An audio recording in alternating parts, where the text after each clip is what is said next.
Hola, bienvenidos a todos a este nuevo panel de Next TV Sports Latinoamérica 2022.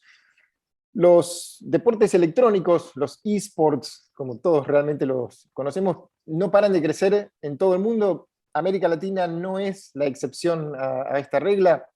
Ligas que ganan nuevos adeptos, equipos que se vuelven cada vez más competitivos, patrocinantes de mayor renombre de una temporada a otra, audiencias que crecen, transmisiones que se van profesionalizando, deportes tradicionales que se acercan a este mundo virtual, que hay que decirlo, en términos de negocios, tiene cada vez menos de virtual y cada vez más de realidad constante y sonante. Con la vuelta paulatina a la presencialidad, retornan también las competencias con público. En este panel de lujo, con 5 ejecutivos que manejan como nadie los códigos de la industria de los esports en la región, vamos a repasar los últimos avances, los nuevos negocios que surgen y los desafíos que se avecinan. Permítanme presentarlos. Damián Safirstein es el Team Owner de Infinity Sports. Damián se une a la sesión desde Costa Rica. Mario Sousa es Head of Sales and Marketing de MediaPro. Mario se une desde Nueva York. Desde Santiago, en Chile, Jaime Bech es el CEO de Nexoplay. Leonardo De Biase es el Founder and Partner de BBL desde San Pablo, y desde Ciudad de México, Ignacio Estanga es VP of Partnerships Latinoamérica de Twitch. Bienvenidos a todos. Mario, vamos a comenzar contigo. En los últimos años, MediaPro ha desarrollado realmente una estrategia de negocios alrededor de los esports que cuenta con más de un producto, tanto en España, su mercado de origen, como aquí en América Latina. Ayúdanos a entender cómo está ordenada esa oferta de productos y servicios en la actualidad y qué objetivos persigue cada una de estas áreas. Bueno, buenos días a todos. Es un gusto siempre participar en vuestros eventos y un gusto estar con este panel estupendo. La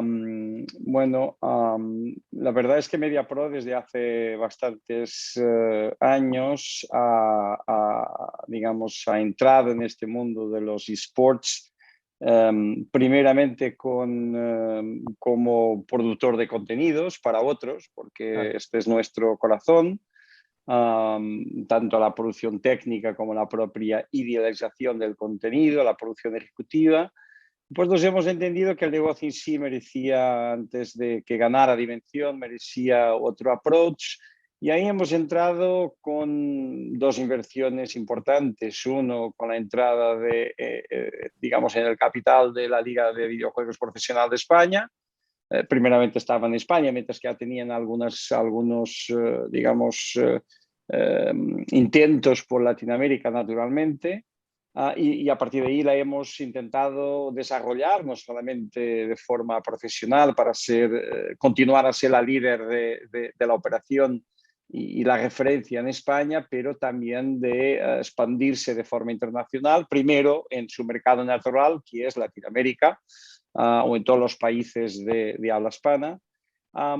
Y ahí, con esa inversión que tiene por un lado la propia capacidad como producto de ser una liga profesional en varios y distintos juegos, pero también de atraer las marcas, porque de alguna forma nos ayudan a la otra componente, que es la producción de contenidos propios para primeramente ponerlos en otras plataformas. Y después, como en un primer evento de esports, vuestro evento de esports, lo hemos anunciado hace años, creo que en 2018. En Miami, ¿verdad? En Miami lo hemos anunciado, la creación de Ubit, una OTT global, obviamente primeramente de habla hispana, de contenidos puramente dedicados a los esports. Obviamente que siempre que estás, y fue nuestra primera experiencia, diría, de algo direct to consumer, o sea, antes siempre estábamos en nuestro mundo tradicional de producir contenidos técnicos o idealizar estos contenidos de formatos a terceros, hasta montar nuestra propia plataforma para llegar a los clientes, mientras que principalmente en los esports no tienes una plataforma única, pues tienes la marca Ubit, pues está presente en Twitch, está presente de forma generalizada como un canal lineal tradicional, mientras que no hay gran consumo, pero es la manera de atraer el público a este nuevo contenido, y después obviamente haciendo forcing de forma evidente atraer, digamos, a producir contenidos de calidad, pero por otro lado para también traer nuestra liga a ser la liga de referencia en todos los países donde fuimos criando, que al día de hoy, además de España, pues está en Colombia, está en México, está en Argentina, está en Chile y ahora, digamos, creciendo también en América Central. Entonces, esta es un poco nuestra oferta. Nunca terminando con un tema muy importante que es MediaPro es un 360, entonces siempre que organizamos eventos, pues con eso traemos las otras unidades de negocio del grupo que no son el enfoque en los esports, pero son naturalmente, traen sus capacidades y es un desarrollo continuo del negocio para digamos, la unidad de negocio de Broadcast and Media Services. Clarísimo. Buena introducción ahí a lo que es el ecosistema MediaPro en esports. Jaime, ¿cómo nace la idea de Nexoplay y en qué áreas de los esports se han especializado? Hola Juan Pablo, hola a todos, muchas gracias por dejarme compartir con este panel de lujo. Hay coincidencias con lo que dice Mario y yo creo que es interesante. Nosotros nacemos bajo 3 convicciones. La primera es que los esports son un deporte, tal cual dice su nombre, y como tal tienen el deber, y ahí viene la segunda convicción, de ser transmitidos de manera profesional. No de una manera rudimentaria, sino que saltar y dar un paso hacia cómo hacer una transmisión realmente deportiva con todas las de la ley, ¿no? Y en eso se forma un equipo con gente que viene del mundo de la televisión, gente que viene directamente del mundo del gaming y de los esports, y ensamblamos un equipo que trabaja con una tercera convicción, que es la de generar entretención y deporte en vivo en un ecosistema de medios, ahí la coincidencia con Mario, donde estamos en una etapa donde ya uno tiene el deber de ir a buscar al consumidor y no el consumidor ir a verte a ti. Desde esa perspectiva y como un ecosistema de medios, nosotros efectivamente trabajamos con Twitch, muy a la mano, todo nuestro deporte en vivo, nuestro live TV está ahí, esa es nuestra primera ventana, y nuestra ventana final sería la televisión tradicional o el Pay TV. Nosotros ya estamos en 2 operadores de televisión de pago en Chile, donde tenemos, además de los highlights de lo que hemos transmitido, una cantidad de formatos, más de 12 formatos distintos de entretención, de reviews, de distintos tipos de cosas que se hablan en español latino, directamente a una audiencia que obviamente supera las barreras de Chile. Desde la convocatoria de un evento que nosotros mismos producimos, no ponemos barreras porque es inviable hacerlo y porque no queremos hacerlo, hasta la comunicación del mismo. Y es bajo esa convicción que desde hace ya 2 años estamos operando como un equipo que ha logrado tener bastantes logros, tanto en temas de transmisiones de eventos, competencias, premiaciones, y con el sello y la idea y las ganas de generar una industria, de hacer una industria donde avisantes o auspiciantes, publishers, nosotros como broadcasters y productores, continuemos viviendo y teniendo una visión conjunta para profesionalizar y darle el auge definitivo y la evangelización definitiva que requiere el mainstream, si se quiere, respecto a lo que es los esports hoy y lo que van a seguir siendo. Bien, clarísimo. Leo, cuando hablamos de esports, Brasil es sin duda uno de los mercados de referencia a nivel mundial, me refiero, ¿no? Y todo indica que lo seguirá siendo en el futuro, sobre todo cuando vemos que el país está, por ejemplo, muy próximo a inaugurar la mayor arena de esports, el mayor estadio de esports del mundo, dentro de lo que el estadio Pacaembu en San Pablo. Cuéntanos, ¿cuándo está programada esta apertura? Sé que hay mucha expectativa. ¿Qué tipo de eventos albergará y sobre todo qué rol tendrá BBL en esta operación.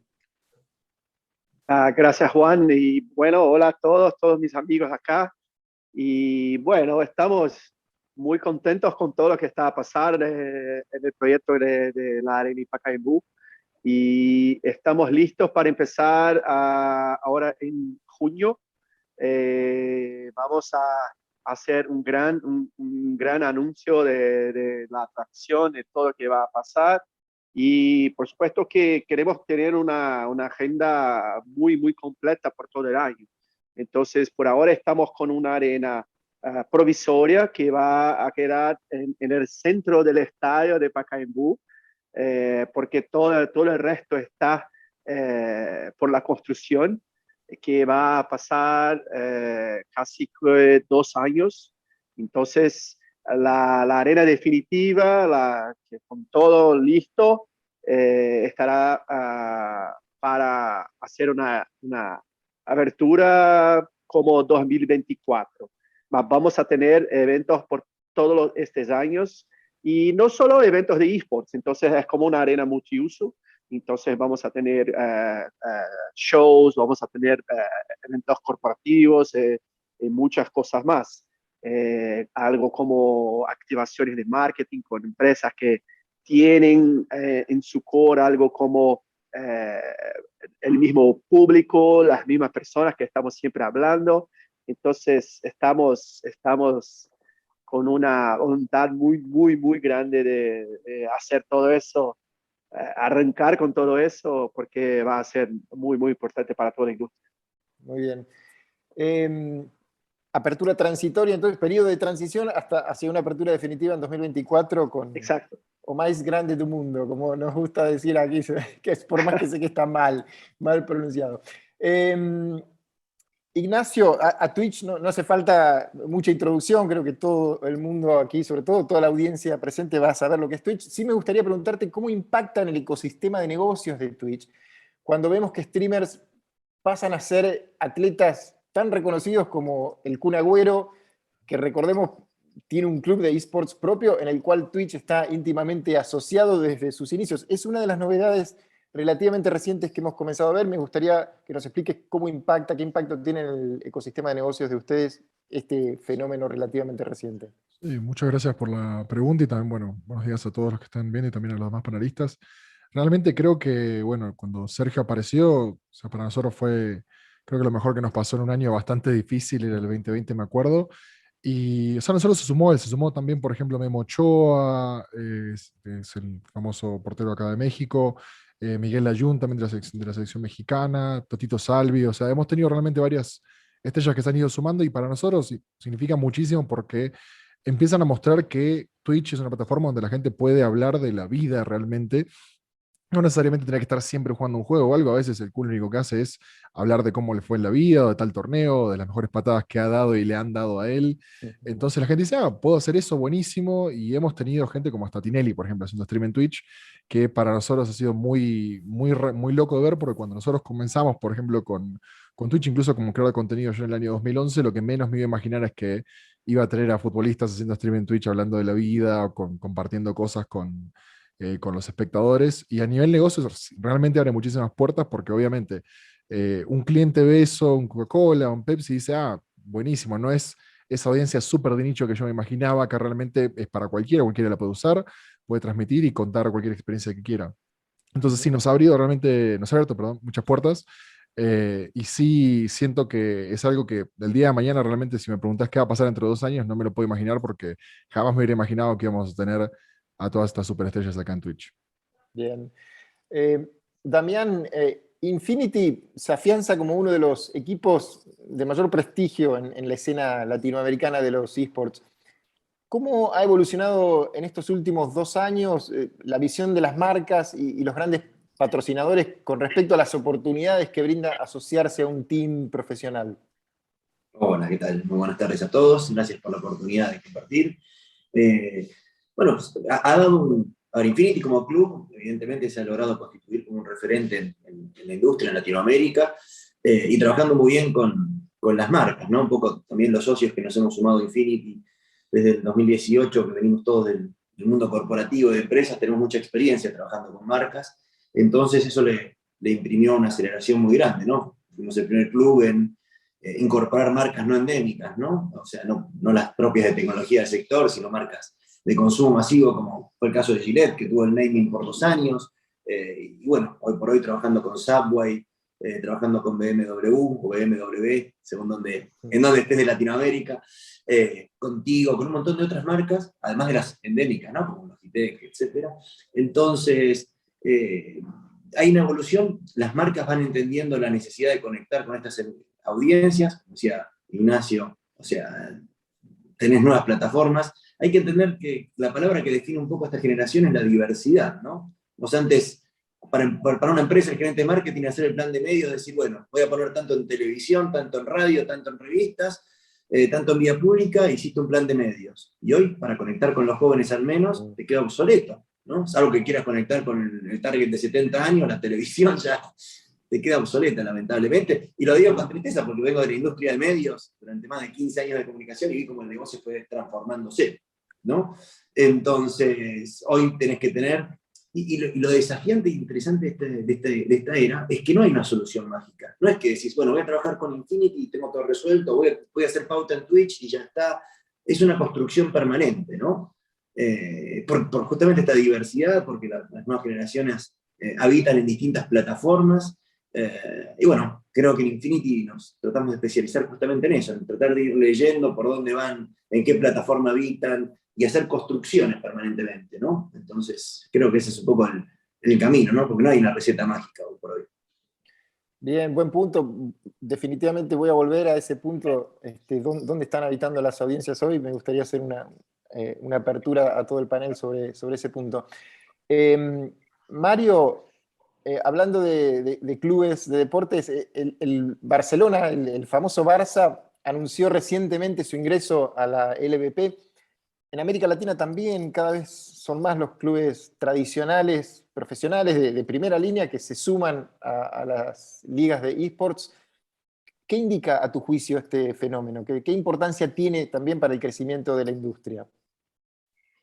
A ver, obviamente que tiene una importancia alucinante porque en sí es una marca. O sea, Claro. a Infinity también decía, pues todo el labor que se ha construido, pues por mucho que sea una competencia difícil, porque ahora vienen los clubes que han tardado a llegar, pero que llegan y que vienen con otro tipo de medios, porque vienen con marcas ya hechas, pero aquí, pero también juega a favor, porque de alguna forma trae importancia y trae mejores marcas y más inversión. Pero yo diría que en realidad la razón por qué vienen es por dos, básicamente son dos razones muy importantes. Una de ellas es lo que decía Damián ahora, hay que llegar a un target que solo hay pocas maneras de llegar y esta es una de ellas. O sea, ven más a esto que al fútbol o al deportes importantes porque lo valoran más League of Legends o a otros juegos que propiamente al fútbol tradicional. O sea, llegar al target, a la audiencia joven es extremadamente importante para el futuro de marcas como el Club Barcelona, pero ahí también hay un tema muy importante, es que no llegan para jugar FIFA, llegan para jugar League of Legends, y eso es el gran cambio. Y entonces...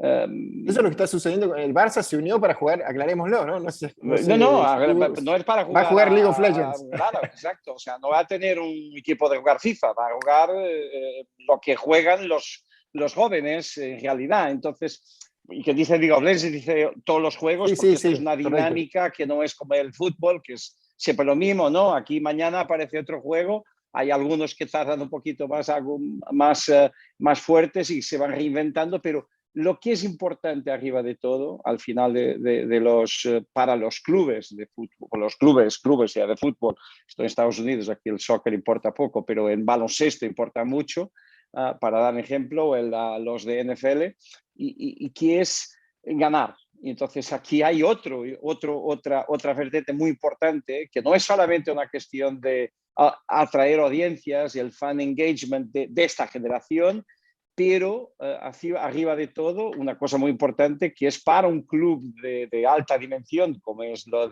Club Barcelona, la componente de ganar una competición, porque es eso que atrae los adeptos, los aficionados, y eso es lo que hace que creo que el fenómeno se va a expandir, porque los clubes necesitan, principalmente los de topo, mantener esta vertiente de competición ganadora, y el Fútbol Club Barcelona viene por estas dos razones. Entonces, creo que es un fenómeno obvio que va a pasar más y más, naturalmente.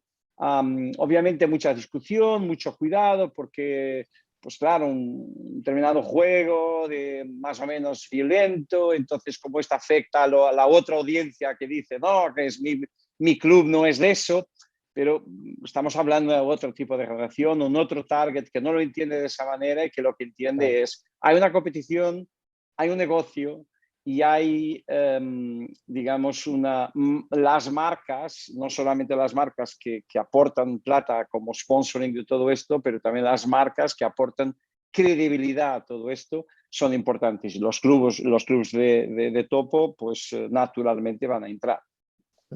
Interesantísimo.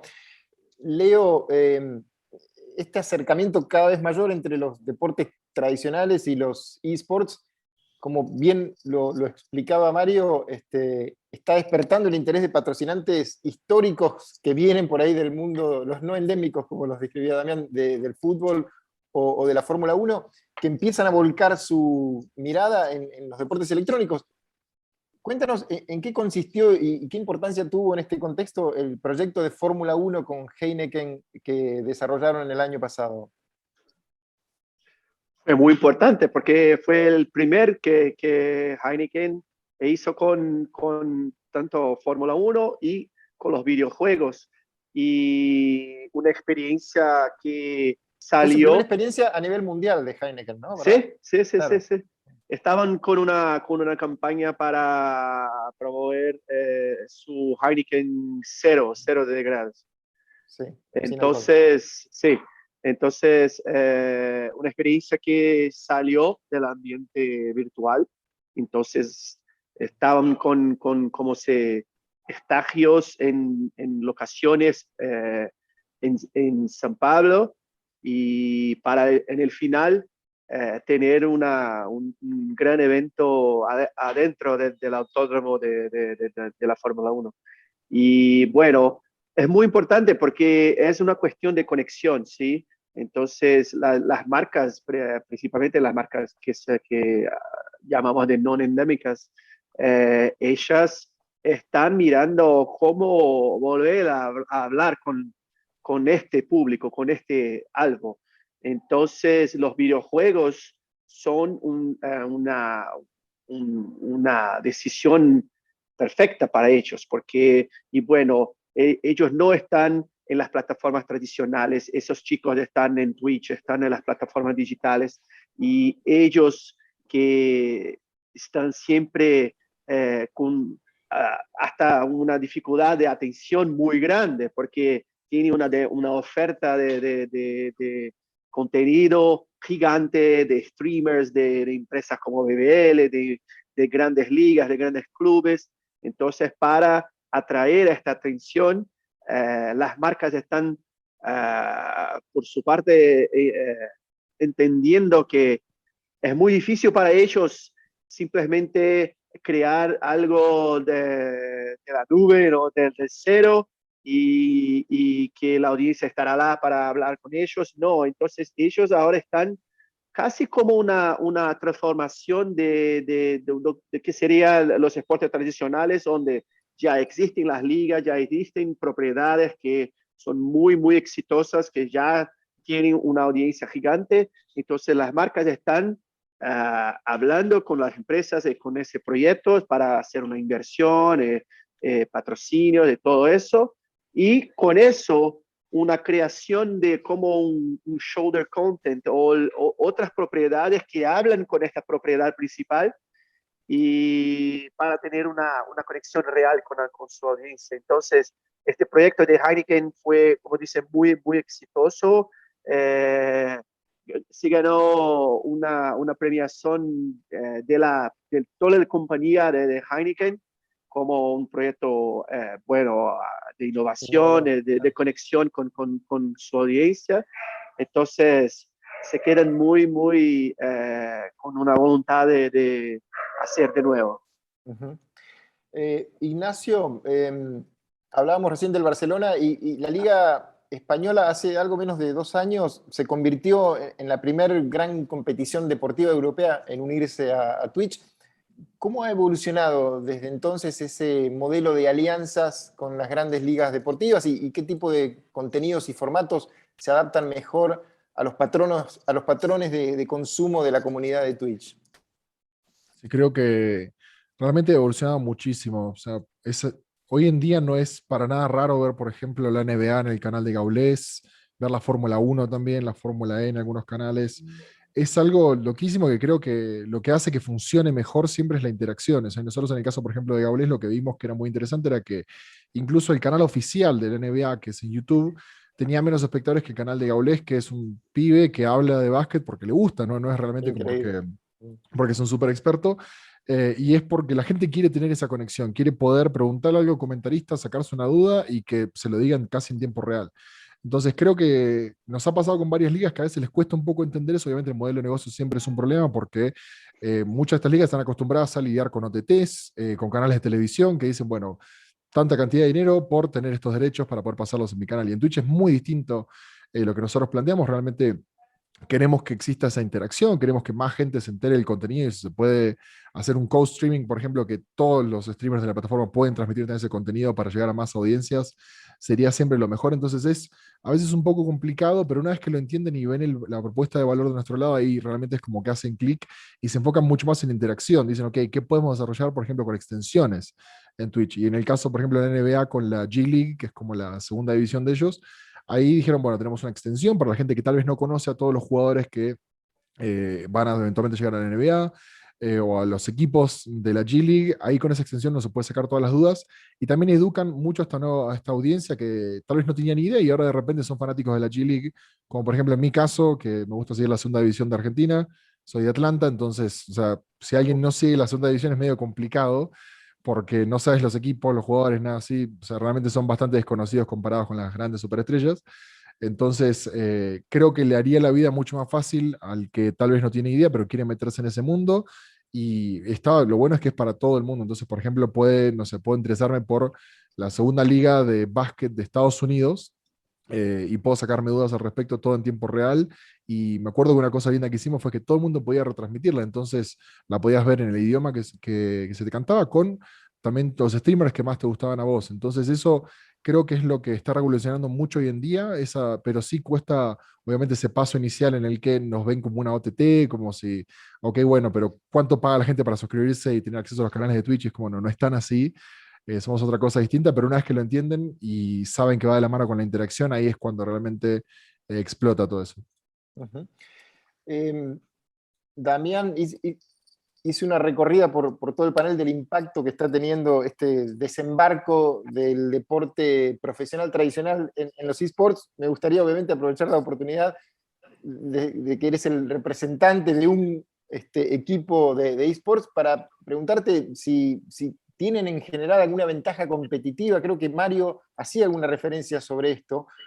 Un club profesional de deportes tradicional que se vuelca a competir a los eSports con toda esa infraestructura y bagaje comercial por un lado y de entrenamiento en sí, de deportivo de alto rendimiento.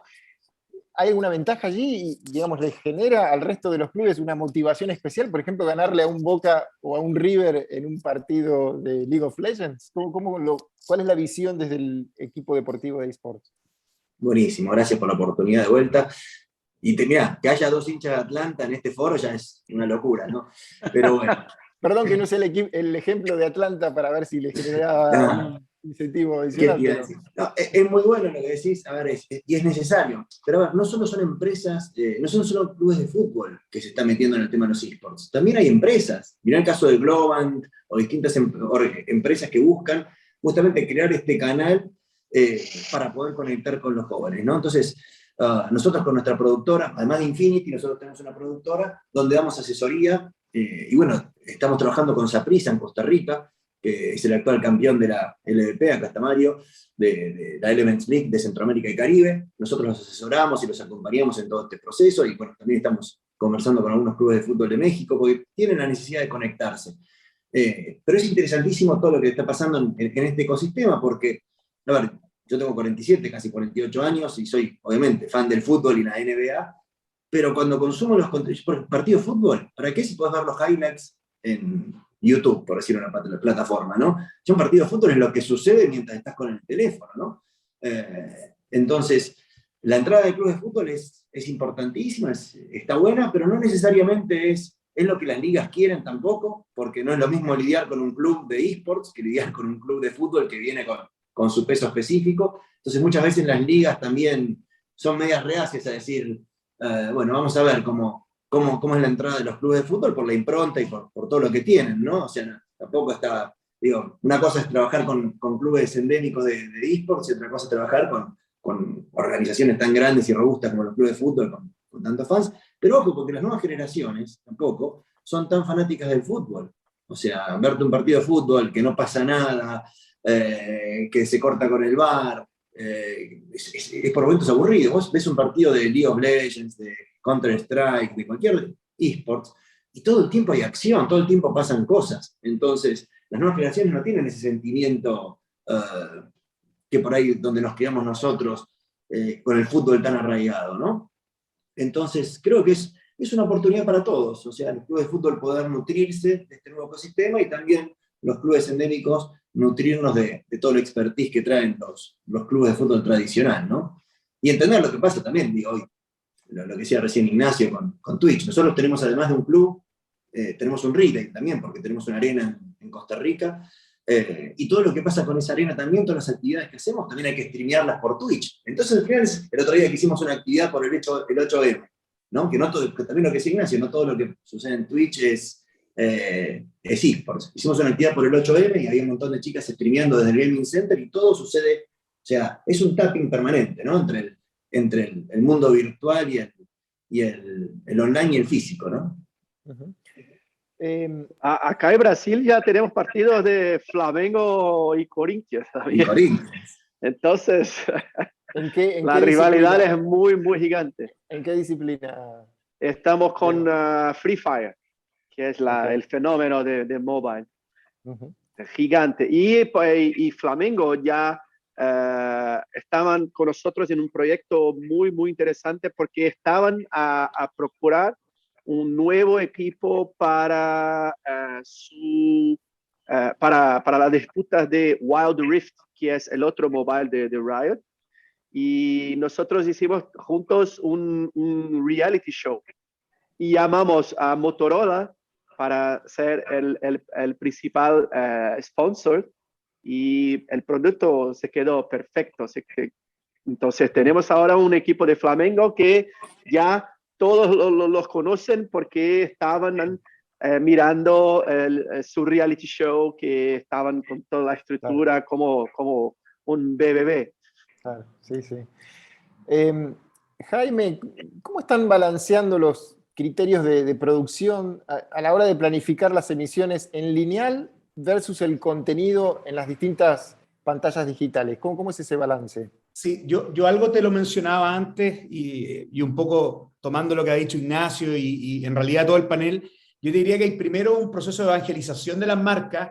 Esas marcas en general están valorando, tienen mucho más KPIs para medir hoy día en no lineal que en lineal. Claro. Eso es un primer tema que es bien de fondo. Sí.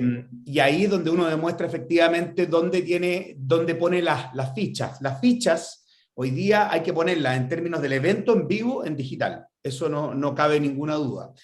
Pero yo creo que es súper importante no dejar el lineal al lado. Yo creo que nosotros podemos hacer un relato, una historia que puede partir, por ejemplo, en digital y que puede terminar en la señal lineal. Depende mucho cómo uno cuente y qué es lo que haga. Además, existen formatos de entretención que no necesariamente dicen relación estricta con los esports, pero sí con el gaming, que pueden ir también en el mundo de lineal. Yo quería agregar solamente un par de ejemplos más a cómo se ha ido dando el tema de la comercialización y el trabajo con las marcas.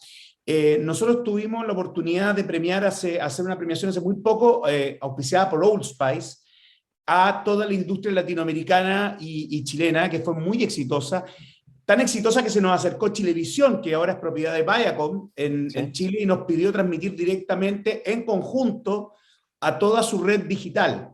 Entonces yo veo también que los medios tradicionales están leyendo que está ocurriendo algo definitivamente acá y que hay que hacer cosas. Ese esfuerzo se está empezando a notar.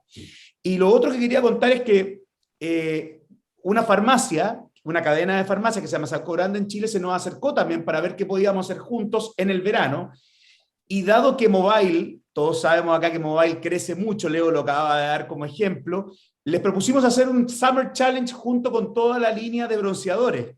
Y el Summer Challenge obviamente se jugaba más bien en mobile. Entonces hicimos campeonato de mobile, por ejemplo, de PUBG, y tuvimos mucho éxito también y tuvimos muy buenas métricas con eso. Entonces, se está abriendo un mundo con las marcas por una parte, se está abriendo otro mundo con el deporte tradicional, ya lo decían ustedes, la NFL pone vallas y auspicia hoy día Rocket League.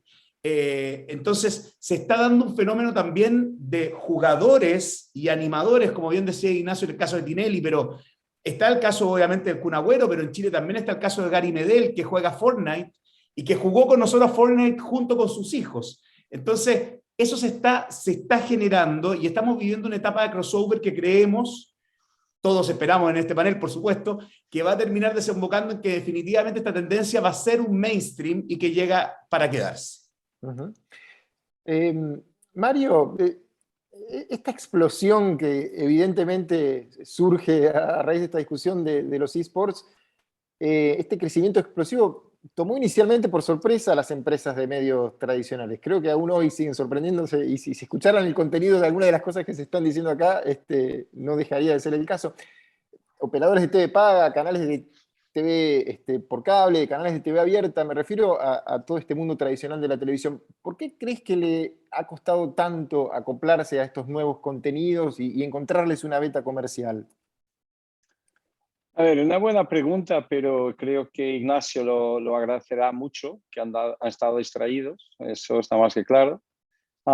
Pero por otro lado también porque, a ver, estamos hablando de cuando miramos la historia del media, de un fenómeno que ya tiene algún tiempo, pero es muy joven. Entonces, el mundo tradicional tiene siempre mucho peso y es muy lento a mirar la evolución. Entonces, eso no es nada de nuevo en ese punto. Entonces, es normal que le pille de sorpresas esto. Pero creo que como este mundo se está acelerando mucho, también aquí un fenómeno muy interesante, que es difícil. O sea, realmente este proceso que más vosotros han hecho, de los clubes, de las ligas, de las plataformas, que es un ecosistema que todo se cruza, que aquí hay competencia, pero hay un entorno común de startup del mercado que todos han aportado, y que todos tenemos el mismo interés que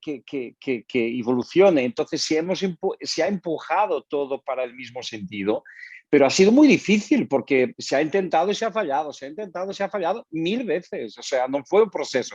Y que los mundos tradicional no es tan adepto de fallos. O sea, esto tiene que estar 99% garantizado que va a funcionar. Si me preguntas a Jaime, a Damián, a Ignacio y a Leo, pues ¿cuántas veces esto se ha intentado y se ha fallado? Pues miles, son por más las veces. Lo único que para mí es muy importante, y vamos mirando ahí ya un poquito el pelo blanco o la falta de pelo, que es, vamos llegando a una generación que lleva 20 años de esto y que ha intentado mucho, ha desarrollado, uno con más éxito, con menos éxito, pues ha desarrollado en todos los países, y si no hablamos de Asia, entonces aquí, porque estamos en América Latina, pero si hablamos de Asia, entonces es un mundo increíble, de otra dimensión de plata increíble. Pero hay un tema muy importante que es los jóvenes que antes, y por eso para terminar de contestar, lo que antes era un mundillo de jóvenes, por estos jóvenes hoy llegaron a personas con 40 y muchos años ya, con una capacidad de compra muy alta y donde que al final las marcas, también medias muy pesadas, pero principalmente los medios, han entendido que el consumo ya no es solamente a los jóvenes, o sea, estamos hablando de grandes audiencias de generación de 40 a 50 años. Y eso ha cambiado mucho porque ahí donde está la plata, porque no es solamente la plata que consume para sí, pero principalmente consume para comprar cosas para sus hijos. Entonces eso genera aún más interés de las marcas, más interés de los medios de comunicación.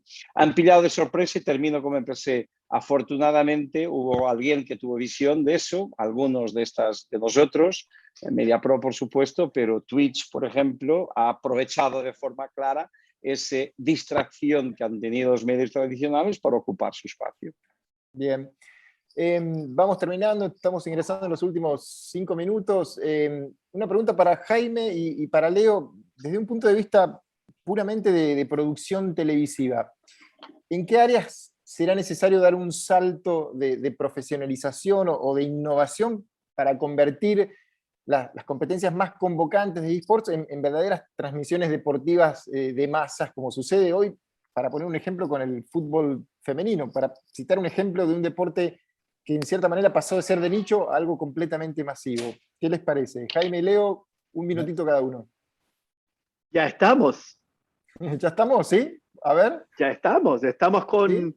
transmisiones con millones de personas y bueno, estructuras gigantes como siempre acerca del Major, de CSGO, o como los torneos de Free Fire, todo eso gigante.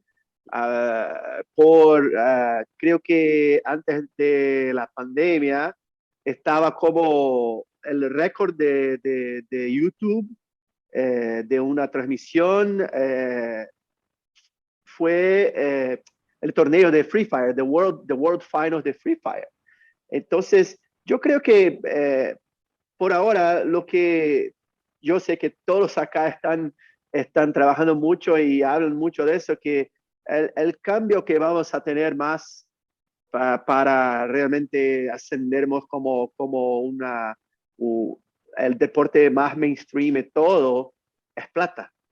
Entonces, una cuestión que hoy está fútbol y esports casi con las mismas personas hablando, mas estamos así con la plata. Entonces, en el fútbol está con toda la plata, en cuanto, Claro, sí. sí, en cuanto los esports está como un nada con eso. Entonces, Interesante. más está a No, cambiar. Entonces, proyectos con más plata y pasando por más veces, entonces eso va a hacer el cambio y bueno, equipos como de Damian van a poder hacer más inversiones y los jugadores van a realmente poder tener una dedicación como sus carreras y todo. Entonces, estamos casi lá.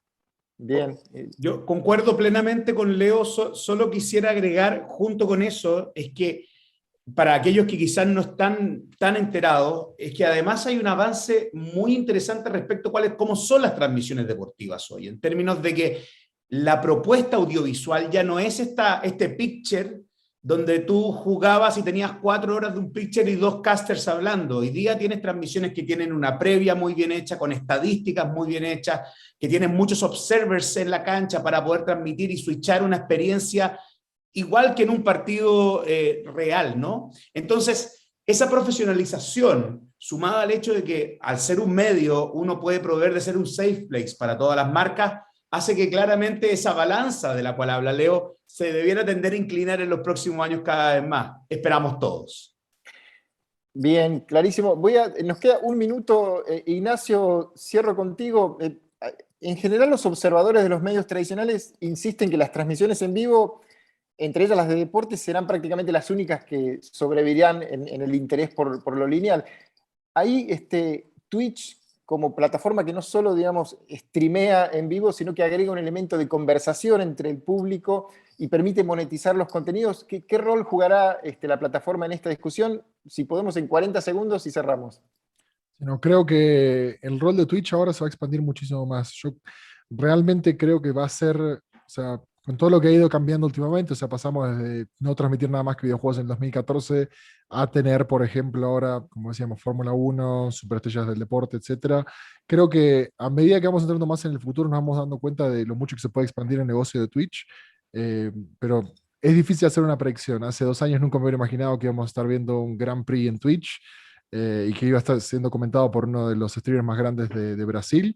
Así que sí, está difícil la predicción, pero sí siento que Twitch va a tener un lugar mucho más grande del que tiene ahora.